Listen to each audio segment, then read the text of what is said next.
Once upon a time, in a small village in Nigeria, there was a little girl named Ada. Ada was different from everyone else in the village because she was very small. People in the village called her a dwarf, and they were not kind to her. Even her own family did not treat her well. They thought she could not do anything important because of her size. One day, something strange happened. The sky turned dark in the middle of the day, and a loud roar echoed through the village. Everyone was scared. It was the mighty monster Ogi who lived in the nearby forest. Ogi was a giant beast who would come to the village every 10 years to take away their food and animals. This time, he was angrier and more powerful than ever before. The villagers were terrified. They didn't know what to do. The bravest warriors tried to fight Ogi, but he was too strong. He knocked them down one by one. The village elder, a wise old man,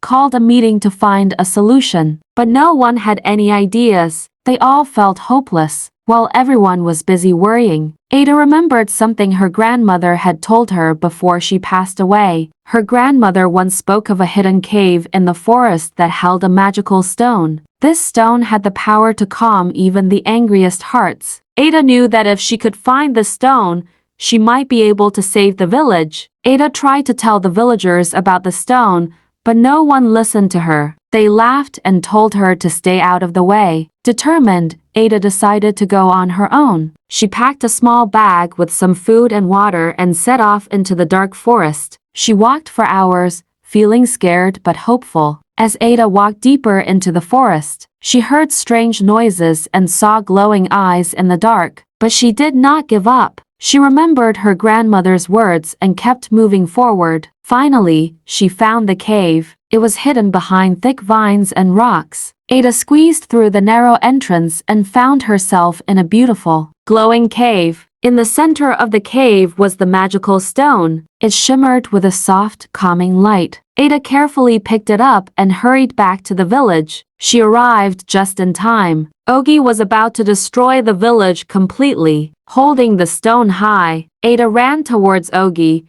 The monster saw the stone and stopped. Its eyes softened, and it let out a gentle sigh. Ogi knelt down and gently took the stone from Ada. The magic worked. The monster's anger melted away, and he became calm and peaceful. Ogi looked at Ada and nodded. Then, he turned and walked back into the forest, leaving the village safe. The villagers were amazed. They couldn't believe that tiny Ada had saved them all. They realized how wrong they had been to treat her badly. From that day on, they respected and loved Ada. She became a hero in the village. Even her family apologized and treated her with kindness and love. But this was not the end of Ada's adventures. The forest held many more secrets and Ada's courage. The villagers threw a big celebration to honor Ada. They sang songs, danced, and feasted. Everyone thanked Ada for her bravery. The village elder gave her a special necklace made of colorful beads. "This necklace is a symbol of your courage and our gratitude," he said. As days turned into weeks,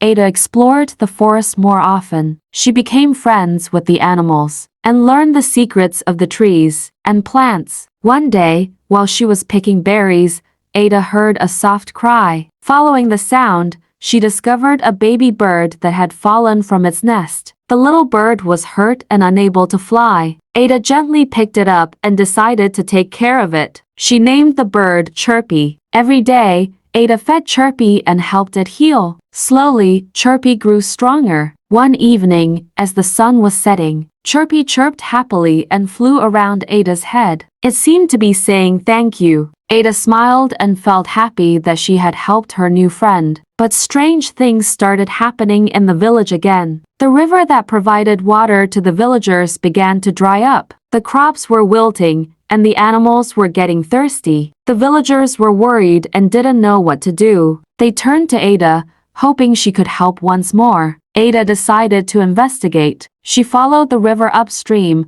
walking for hours. As she got closer to the source, she noticed something unusual. The water was blocked by a huge pile of rocks and fallen trees. It looked like a landslide had occurred, stopping the flow of the river. Ada knew she had to clear the blockage, but the rocks were too heavy for her to move alone. Just then, Chirpy flew down and chirped loudly. Ada got an idea. She asked Chirpy to gather all the animals in the forest to help. Chirpy flew off, and soon, animals of all sizes started arriving. There were elephants, monkeys, beavers, and even tiny ants. Working together, they moved the rocks and trees. The elephants used their strong trunks to lift the heavy rocks, while the beavers chewed through the logs. The monkeys and ants helped clear away the smaller debris. After hours of hard work, the blockage was finally cleared. The water began to flow again, filling the river. Ada and the animals cheered with joy. They had saved the village once more. Ada thanked all her animal friends for their help. She felt proud and grateful for their teamwork. When she returned to the village, the villagers were overjoyed to see the river flowing again. They celebrated Ada and the animals' efforts. But deep in the forest,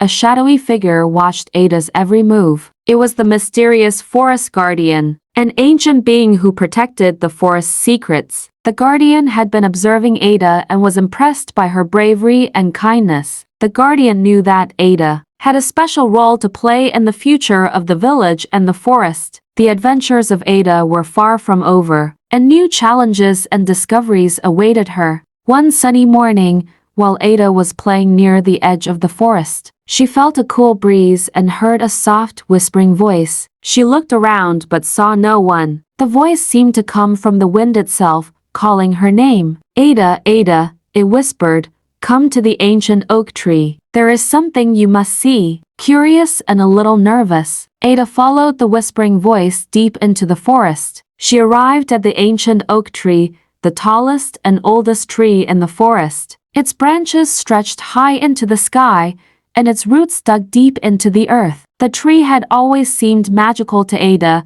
but today it felt even more special. As she stood there, the tree began to glow with a soft, golden light. The ground beneath her feet trembled, and a hidden door appeared at the base of the tree. Slowly, the door creaked open, revealing a staircase that led down into the darkness. Gathering her courage, Ada stepped inside and began to descend the stairs. The air grew cooler, and the golden light illuminated her path. Finally, she reached the bottom and found herself in a hidden chamber, filled with glowing crystals and ancient carvings. In the center of the chamber stood the forest guardian. The guardian was a tall figure, with a flowing robe made of leaves and a crown of flowers. Its eyes sparkled like stars, and its voice was gentle yet powerful. Welcome, Ada, the guardian said. You have shown great bravery and kindness, and now it is time for you to learn more about your true purpose. The guardian told Ada the story of the forest and the village. Long ago,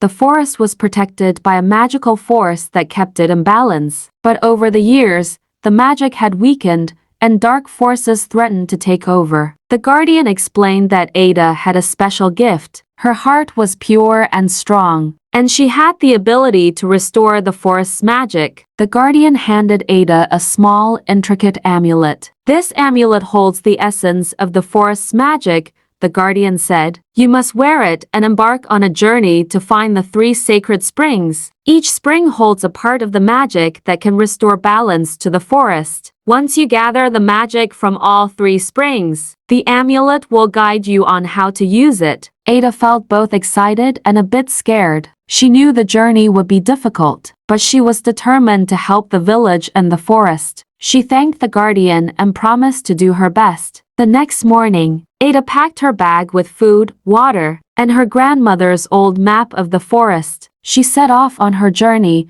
guided by the amulet's gentle glow. Chirpy flew alongside her, chirping encouragingly. Their first destination was the Spring of Healing, hidden in the misty mountains. The journey was long and challenging. Ada and Chirpy had to cross rivers, climb steep cliffs, and navigate through dense fog. Along the way, they encountered new friends, like a wise old tortoise named Toby, who joined them on their quest. 1E. Ada, Chirpy, and Toby entered the griffin's lair. The air was thick with mist, and they could barely see a few steps ahead. Suddenly, they heard a mighty roar, and the griffin appeared before them. Its wings were enormous, and its eyes glowed with a fierce intelligence. "Who dares enter my lair?" the griffin demanded. Ada stepped forward, her heart pounding. "My name is Ada," she said bravely. "I seek the spring of healing to restore balance to the forest and save my village. I promise I come with a pure heart." The griffin studied Ada for a long moment. Then it spoke. "To prove your purity and worthiness,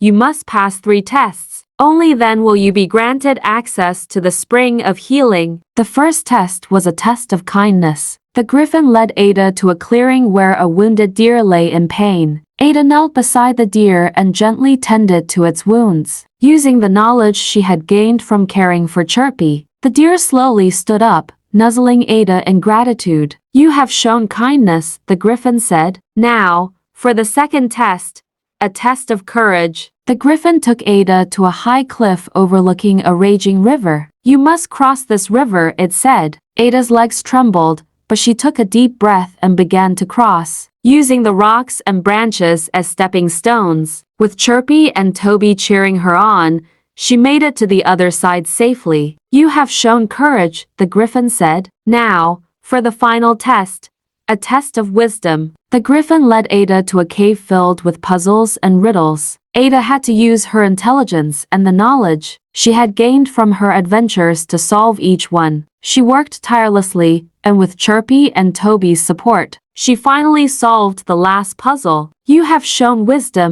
the griffin said, bowing its head. "You are truly worthy." The griffin led Ada to the spring of healing. The water shimmered with a magical light. Ada dipped the amulet into the spring, and it absorbed the healing magic. The griffin then gave Ada a feather from its wing, a symbol of her success. With the first part of her mission complete, Ada, Chirpy, and Toby continued their journey to the remaining 2 springs. They faced many more challenges, but Ada's kindness, courage, and wisdom guided her through each one. She gathered the magic from the spring of strength and the spring of wisdom, completing her quest. When Ada returned to the village, she used the amulet to restore the forest's magic. The river flowed stronger, the crops grew healthier, and the animals thrived. The villagers cheered and celebrated Ada's success. The forest guardian appeared once more, thanking Ada for her bravery and dedication. "You have saved the forest and your village, Ada. Remember, true strength comes from a pure heart and a willingness to help others." The villagers who once doubted Ada because of her size, now saw her as their greatest hero. They learned an important lesson. Everyone, no matter how small or different, has the power to